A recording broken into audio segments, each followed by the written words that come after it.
ನಮಸ್ಕಾರ ಸ್ನೇಹಿತರೆ, Kannada jobs corner YouTube ಚಾನೆಲ್ಗೆ ಎಲ್ಲರಿಗೂ ಸ್ವಾಗತ. ದಕ್ಷಿಣ ಕನ್ನಡ ಜಿಲ್ಲೆಯಲ್ಲಿ ರಾಷ್ಟ್ರೀಯ ಆರೋಗ್ಯ ಅಭಿಯಾನದಡಿಯಲ್ಲಿ ವಿವಿಧ ಹುದ್ದೆಗಳ ನೇಮಕಾತಿಗೆ ಸಂಬಂಧಪಟ್ಟಂತೆ ಅರ್ಜಿಗಳನ್ನ ಆಹ್ವಾನಿಸಲಾಗಿರುವಂತದ್ದು.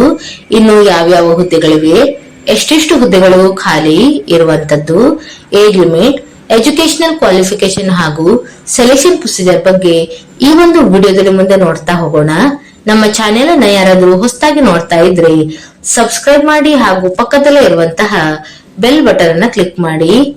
ಇನ್ನು ಈ ಎಲ್ಲಾ ಹುದ್ದೆಗಳು ಗುತ್ತಿಗೆ ಆಧಾರದ ಮೇಲೆ ನೇಮಕಾತಿಯನ್ನ ಮಾಡಿಕೊಳ್ಳಲಾಗುತ್ತಿದೆ ಮತ್ತು 1 ವರ್ಷದ ಅವಧಿಯವರೆಗೆ ನೇಮಕಾತಿಯನ್ನ ಮಾಡಿಕೊಳ್ಳಲಾಗುತ್ತಿರುವಂತದ್ದು. ಮೊದಲನೆಯದಾಗಿ ಪ್ರಾಥಮಿಕ ಆರೋಗ್ಯ ಸುರಕ್ಷಾಧಿಕಾರಿ. ಈ ಒಂದು ಹುದ್ದೆಗಳಿಗೆ ನೋಡೋದಾದ್ರೆ ಒಟ್ಟು 1 ಹುದ್ದೆಗಳು ಖಾಲಿ ಇರುವಂತದ್ದು.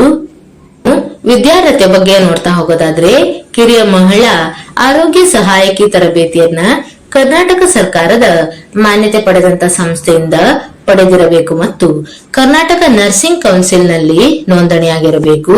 ಗರಿಷ್ಠ 40 ವರ್ಷದ ಒಳಗಿನ ಅಭ್ಯರ್ಥಿಗಳು ಅರ್ಜಿಗಳನ್ನು ಸಲ್ಲಿಸಬಹುದು. ಇನ್ನು ವೇತನ ಶ್ರೇಣಿಗಳ ಬಗ್ಗೆ ನೋಡ್ತಾ ಹೋಗೋದಾದ್ರೆ ಈ ಒಂದು ಹುದ್ದೆಗೆ ಆಯ್ಕೆಯಾದಂತ ಅಭ್ಯರ್ಥಿಗಳಿಗೆ ಪ್ರತಿ ತಿಂಗಳು 18,766 ರವರೆಗೆ ವೇತನವನ್ನ ನೀಡಲಾಗುವಂತದ್ದು.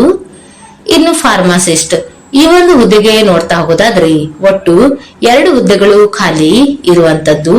ಇನ್ನು ವಿದ್ಯಾರ್ಥಿ ಬಗ್ಗೆ ನೋಡೋದಾದ್ರೆ ಬಿ ಫಾರ್ಮ್ ಅಥವಾ ಡಿ ಫಾರ್ಮ್ ಕೋರ್ಸ್ ಅನ್ನ ಮಾಡಿರುವಂತಹ ಅಭ್ಯರ್ಥಿಗಳು ಅರ್ಜಿಗಳನ್ನ ಸಲ್ಲಿಸಬಹುದು ಮತ್ತು ಕರ್ನಾಟಕ ಪ್ಯಾರಾ ಮೆಡಿಕಲ್ ಬೋರ್ಡ್ ನಲ್ಲಿ ನೋಂದಣಿಯಾಗಿರಬೇಕು.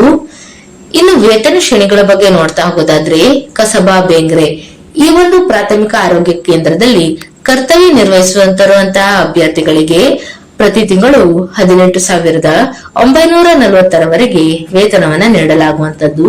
ಇನ್ನು ಬಂಟ್ವಾಳ ಪ್ರಾಥಮಿಕ ಆರೋಗ್ಯ ಕೇಂದ್ರದಲ್ಲಿ ಕರ್ತವ್ಯ ನಿರ್ವಹಿಸುವಂತಹ ಅಭ್ಯರ್ಥಿಗಳಿಗೆ 16,067 ರವರೆಗೆ ವೇತನವನ್ನ ನೀಡಲಾಗುತ್ತದೆ. ಇನ್ನು ಪ್ರಯೋಗಶಾಲಾ ತಂತ್ರಜ್ಞರು ಈ ಒಂದು ಹುದ್ದೆಗಳಿಗೆ ನೋಡೋದಾದ್ರೆ ಒಟ್ಟು 2 ಹುದ್ದೆಗಳು ಖಾಲಿ ಇರುವಂತದ್ದು. ಇನ್ನು ವಿದ್ಯಾರ್ಥಿಯ ಬಗ್ಗೆ ನೋಡೋದಾದ್ರೆ ಬಿಎಸ್ಸಿ ಎಂಎಲ್ಟಿ ಅಥವಾ ಡಿಎಂಎಲ್ಟಿ ಕೋರ್ಸ್ ಅಲ್ಲಿ ಉತ್ತೀರ್ಣರಾಗಿರಬೇಕು ಹಾಗೂ ಕರ್ನಾಟಕ ರಾಜ್ಯ ಅರೆ ವೈದ್ಯಕೀಯ ಮಂಡಳಿಯ ನೋಂದಣಿಯನ್ನ ಹೊಂದಿರಬೇಕು. ಇನ್ನು ಗರಿಷ್ಠ 40 ವರ್ಷದ ಒಳಗಿನ ಅಭ್ಯರ್ಥಿಗಳು ಅರ್ಜಿಗಳನ್ನ ಸಲ್ಲಿಸಬಹುದು. ಜೊತೆಗೆ ಕಡ್ಡಾಯವಾಗಿ ಕಂಪ್ಯೂಟರ್ ಕೋರ್ಸ್ ಅನ್ನ ಮಾಡಿರಬೇಕು. ಇನ್ನು ವೇತನ ಶ್ರೇಣಿಗಳ ಬಗ್ಗೆ ನೋಡ್ತಾ ಹೋಗೋದಾದ್ರೆ ಈ ಒಂದು ಹುದ್ದೆಗಳಿಗೆ ಆಯ್ಕೆಯಾದಂತ ಅಭ್ಯರ್ಥಿಗಳಿಗೆ ಪ್ರತಿ ತಿಂಗಳು 16,067 ರವರೆಗೆ ವೇತನವನ್ನ ನೀಡಲಾಗುವಂತದ್ದು. ಇನ್ನು ಆರೋಗ್ಯ ನಿರೀಕ್ಷಣಾಧಿಕಾರಿ ಈ ಒಂದು ಹುದ್ದೆಗಳಿಗೆ ನೋಡ್ತಾ ಹೋಗೋದಾದ್ರೆ ಒಟ್ಟು 1 ಹುದ್ದೆಗಳು ಖಾಲಿ ಇರುವಂತದ್ದು.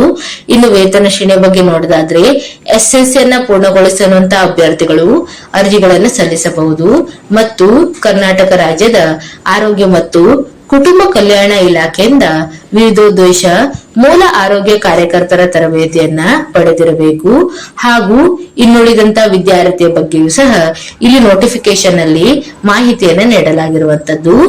ಇನ್ನು ವೇತನ ಶ್ರೇಣಿಗಳ ಬಗ್ಗೆ ನೋಡೋದಾದ್ರೆ 18,766 ರವರೆಗೆ ವೇತನವನ್ನ ನೀಡಲಾಗುವಂತದ್ದು.